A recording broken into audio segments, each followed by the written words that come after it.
Welcome to Infant India's Education World. Hello guys, welcome back to our new video. जैसा कि हम सब जानते हैं कि पिछले लेक्चर में हम लोगों ने देखा था कि there are 3 types of accounts. Account के 3 हिस्से होते हैं। एक हम लोगों ने देखा था पर्सनल, दूसरा हम लोगों ने देखा था real and the third one was nominal account. But बच्चों, ये अकाउंट्स जो होते हैं इनके भी कुछ रूल्स होते हैं। ये भी कुछ रूल्स के हिसाब से डील करते हैं। जैसा कि आप लोगों ने सुना होगा कि अकाउंटिंग में बहुत सारे लोग हमेशा ये कहते हैं कि डेबिट क्रेडिट। तो जी हाँ, आज हम लोग इसके कॉन्सेप्ट सीखेंगे कि क्या डेबिट, कैसे डेबिट, क्यों डेबिट, कब डेबिट और क्रेडिट। ठीक है, जैसा कि हम लोग जानते हैं कि सबसे पहला हमारा जो अकाउंट था वो था हमारा पर्सनल अकाउंट, जिसे हमने क्या कहा था कि वो अकाउंट जो प्राइवेट प्रॉपर्टी से या फिर किसी पर्सन से रिलेटेड हो, उसे हम क्या किस में कैटेगराइज करते हैं? पर्सनल अकाउंट में। अब इसके भी कुछ डेबिट और क्रेडिट के रूल्स हैं। तो सबसे पहले समझते हैं हम लोग कि डेबिट के रूल्स क्या होते हैं और क्रेडिट के रूल्स क्या होते हैं। ठीक है, जैसे कि अगर मैं बात करूं यहाँ पर, तो डेबिट किसको करेंगे हम लोग? जब पर्सनल अकाउंट की बात आएगी तो हम किसे डेबिट करेंगे और किसे क्रेडिट? तो देखो यहाँ पर एक गोल्डन रूल्स क्या होता है कि debit the receiver and credit the giver. ठीक है, समझते हैं कि इसका मतलब क्या है। जैसे मान लो कि 2 पार्टनर्स हैं, 2 पर्सन्स हैं, person A and person B. A ने बी को कुछ दिया, ठीक है, so who is the receiver? B is the receiver, क्योंकि वो पर्सन है इसीलिए वो पर्सनल अकाउंट में है और इसीलिए बी क्या है? मेरा रिसीवर है। And obviously I am giving, so मैं कौन हुआ? Person A is the giver. So यहाँ पर जो गिवर होता है, इसका मतलब यहाँ पर इस एग्जांपल में क्या हुआ? मैं क्रेडिट हो गया and the receiver is debit. तो यहाँ पर debit the receiver and credit the giver. Receiver giver क्यों बोलेंगे? क्योंकि ये एक पर्सन है, यहाँ पर इंसानों की ही बात होगी, चीज़ों की बात हम लोग इसमें नहीं करते हैं। अब चीज़ों की बात हम किस में करते हैं वो यहाँ पर देखेंगे। जैसा कि हम सब जानते हैं कि सेकेंड अकाउंट ही हमारा कौन सा था? रियल अकाउंट था।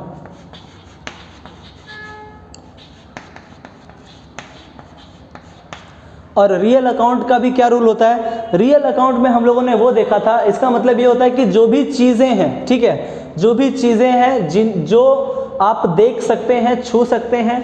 जैसा कि हम लोगों ने पिछले लेक्चर में बात की थी कि रियल अकाउंट हमेशा टेंजिबल चीज़ों के बारे में बात करेगा और उसकी कुछ वैल्यू होनी चाहिए, क्योंकि वैल्यू है तभी वो अकाउंट है, राइट। सो रियल अकाउंट, जैसे कि आपके हाथ में अभी मोबाइल है तो mobile is always real account. तो यहाँ पर भी डेबिट और क्रेडिट के 2 रूल्स बनते हैं हमारे पास रियल अकाउंट के अंदर।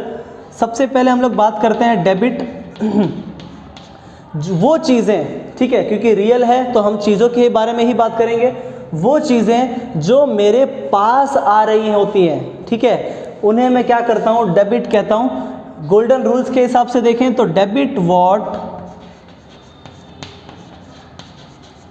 कम्स इन, यानी वो चीज़ें जो मेरे पास आ रही है, जो मुझे मिल रही हैं, उन चीज़ों को मैं क्या करने वाला हूँ?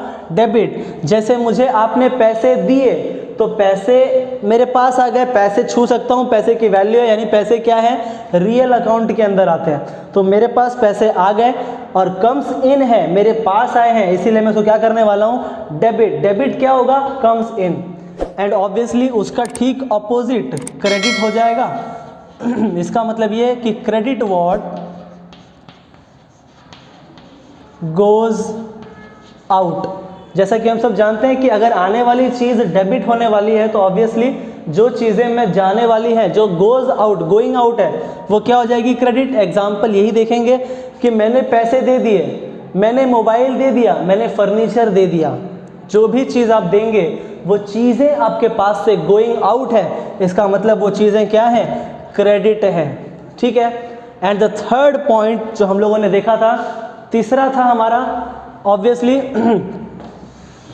सबसे बड़ा, इसे मैं कहता हूं, यह है हमारा नॉमिनल अकाउंट।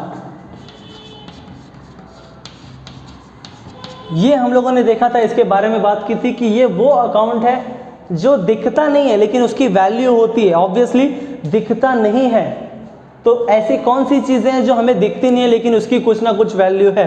जैसे कि पिछले लेक्चर में हम लोगों ने देखा था कि सैलरीज नाम की चीज़ थी, ठीक है। तो सैलरीज क्या होती है? सैलरीज आपको दिखती नहीं, आपको दिख क्या हो रहा है? कैश दिख रहा होता है। जब आप किसी को सैलरी दे रहे होते हैं या सैलरी ले रहे होते हैं तो आपको दिख रहा होता है कैश, लेकिन बात होती है सैलरी की। सैलरी नाम की कोई चीज़ नहीं होती बच्चों।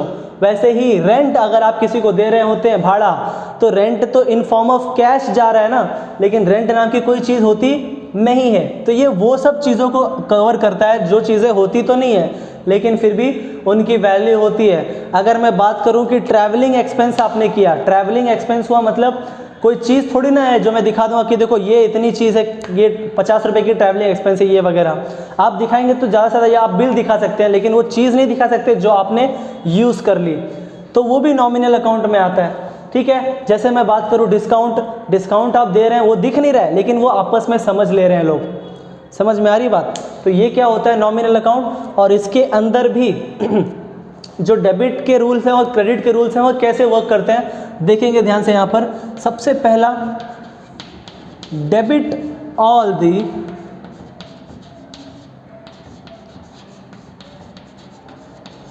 Expenses and losses. क्या डेबिट करते हैं हम लोग यहाँ पर? हमेशा हम लोग डेबिट करते हैं जितने भी मेरे खर्चे हुए हैं या जितने भी मेरे नुकसान हुए हैं उसको मैं क्या करता हूँ? डेबिट करता हूँ। किस में? नॉमिनल अकाउंट में। और ठीक उसका अपोजिट, ठीक है, क्रेडिट ऑल द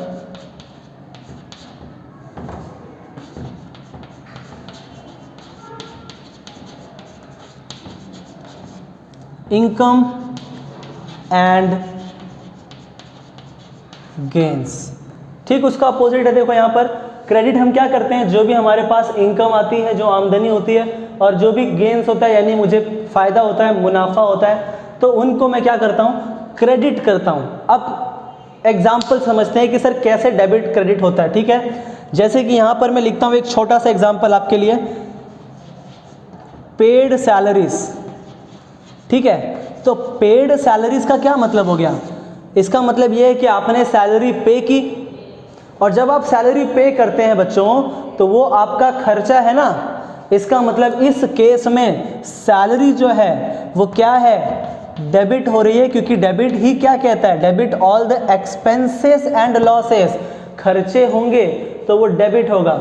और हम सब जानते हैं कि सैलरी जो होती है वो नॉमिनल अकाउंट के अंडर आती है, सैलरी दिखती नहीं है, नॉमिनल अकाउंट। तो इसीलिए नॉमिनल अकाउंट, सैलरी बोला हम लोग को नॉमिनल अकाउंट सोचना पड़ेगा, और उसमें हमारा खर्चा है इसलिए वो डेबिट हो गया। ठीक वैसे ही अगर मैं यहाँ पर लिखूँ रिसीव्ड रेंट, ठीक है। अब रेंट मैंने बोला है, रेंट मुझे मिल रहा है, तो रेंट ऑब्वियसली रेंट नाम की कोई चीज़ तो होती नहीं है, रेंट तो सिर्फ समझा जाता है, यानी ये मेरा नॉमिनल अकाउंट का पार्ट हो गया। अब नॉमिनल अकाउंट में पैसे मिल रहे हैं, मुझे रिसीव हो रहा है, तो पैसे मिल रहे हैं मतलब वो मेरा कहीं ना कहीं इनकम और गेन से रिलेटेड है, मुनाफा है। तो इसीलिए मैं इस रेंट को क्या करने वाला हूँ? क्रेडिट करने वाला हूँ, ऐसे। समझ में आ गई बात? तो ये था अपना गोल्डन रूल्स ऑफ अकाउंटिंग। बीके स्टार्ट करने के लिए जब भी आप कोई भी चैप्टर स्टार्ट करेंगे, आपको ये चैप्टर से पहले आपको ये सारे के सारे तीनों अकाउंट्स के रूल्स याद होने चाहिए। आई होप कि आपको ये क्लियर होगा, और नहीं क्लियर है तो एक बार फिर से आप इसे देख सकते हैं। Thank you very much, next lecture में मिलेंगे। Please subscribe the channel and press the bell icon.